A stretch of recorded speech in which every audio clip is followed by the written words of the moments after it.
Hello everybody, welcome to Melchester Model Railway, and in today's video I'm going to be looking at the Heljan Class 33 model once more, which I've fitted with an 8-pin Locksound 5 sound decoder.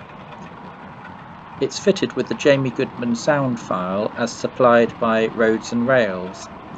This is a great sound chip, however, if you are using it with the Gaugemaster Prodigy Advance 2 DCC controller, then one of its best and most essential features will not work, namely function 2, which is the drive hold. This is due to the nature of some of the latching and non-latching function keys on the Gaugemaster system, which will need to be reprogrammed if you want to make best use of the drive hold function on the sound chip. Before I explain how to make the necessary changes to the CV settings or configuration variables, I first need to drive the loco onto my reprogramming track, which here at Melchester forms part of platform 6, which you can see at the top of the screen now.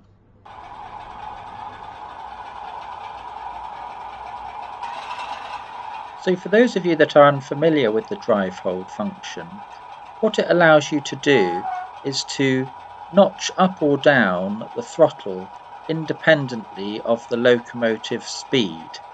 So by pressing the drive hold function button, you fix the locomotive at that current speed, and you can then independently increase or decrease the throttle and its corresponding sounds.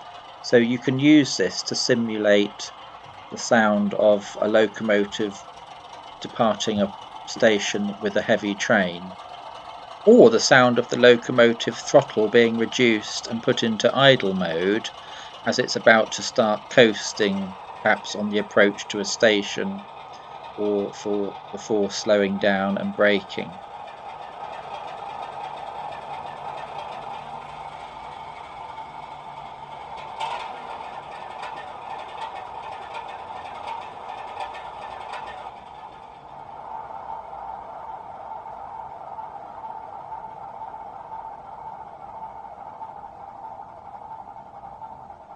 So I now need to switch the locomotive sound off, and I now isolate the programming track from the rest of the layout by switching this switch from M for mainline to P for programming track.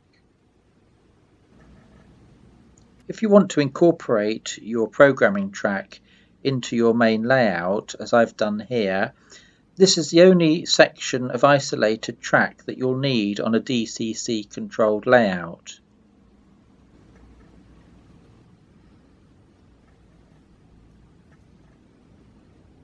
So first of all, I need to select programming track, and then I'm going to scroll through the menu until CV appears on the readout there, and now I'm going to enter CV31 and enter a value of 16. Press enter, and that's sending that to the loco. Next I need to change CV32, press enter, and add a value of 8, press enter. Next up is CV375,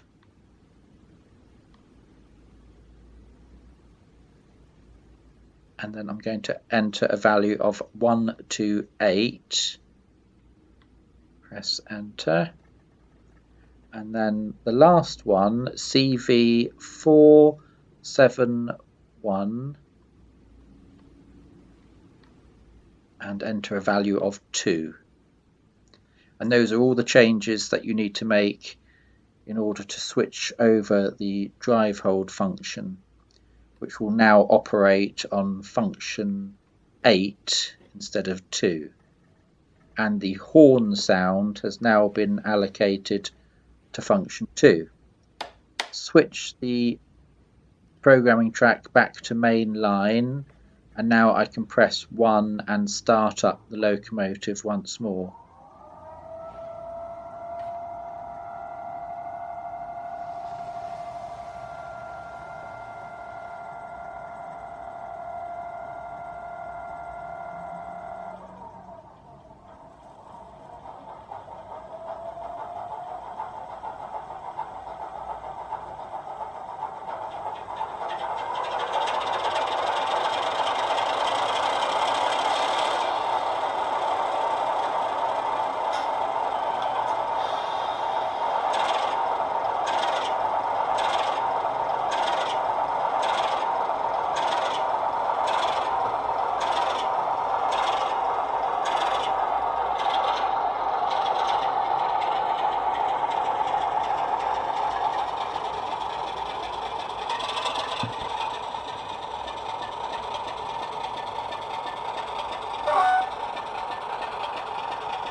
Now that I've reprogrammed the locomotive, let's test it out using this rake of 5 Mark I coaches. First of all, I'm going to set the engine moving just slightly, apply the drive hold and then increase the throttle. You'll hear an increase in the exhaust rate, and then I'll do the same thing again, and then gradually the train will gain speed and hopefully resemble a train departing from a standing position.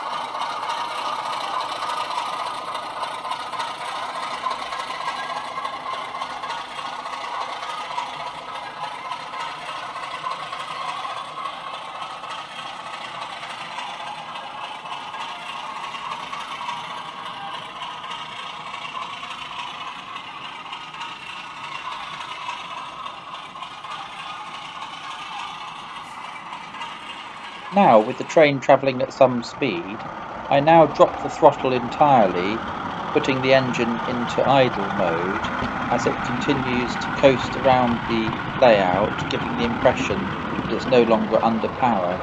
Of course, it's continuing at pretty much the same speed, and then I can use the drive hold to gradually reduce the speed.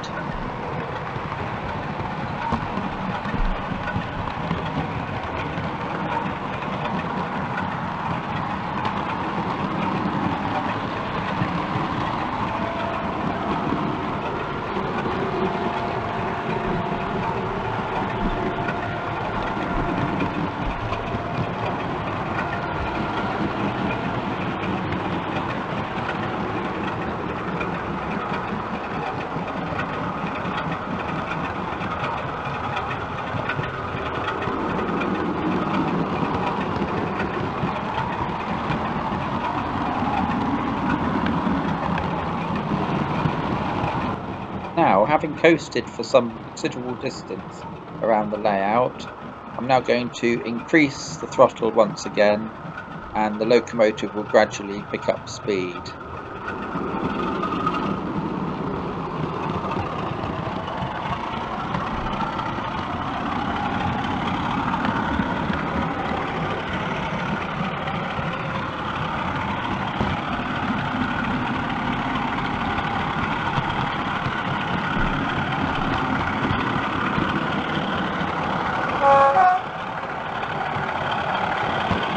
Well, if you're using the Jamie Goodman sound file for your Class 33 along with the Gaugemaster system, then making these simple program changes will mean that you're able to use and enjoy the drive hold function, which I hope you'll agree really does bring these sound fitted locos to life, as we're able to use them in a much more prototypical way. Anyway, I hope you've enjoyed this video. do click on the link at the end if you'd like to see the entire journey of 33056, the Burma Star, on my layout.